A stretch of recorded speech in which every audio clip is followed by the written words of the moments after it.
بيقولك الجايف هيفضل جايف، والنجس هيفضل نجس، والوسخ هيفضل وسخ، والقليل الأدب هيفضل الأدب، والعنيد هيفضل عنيد، والمحترم هيفضل محترم، والإنسان الشيك هيبقى إنسان شيك. لكن في كده ناس كده يا جماعة، الخالق بيسلطهم على الإنسان بقلة الأدب والقذارة والوسخة والإهانة.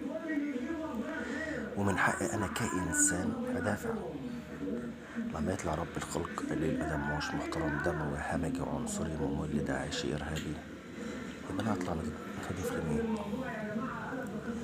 كذلك عالم الجاه والقرين المقترن بيا والبنت القذرة اللي في جسمي لا يحيطون بشيء إلا بعلمه. يعني ده خول ابن مرام ده قذر، لو طلعت قدام مؤتمر عالي قدام الناس كل واحد يحترم نفسه، وتلاقي عامل زي الفار في الجحور.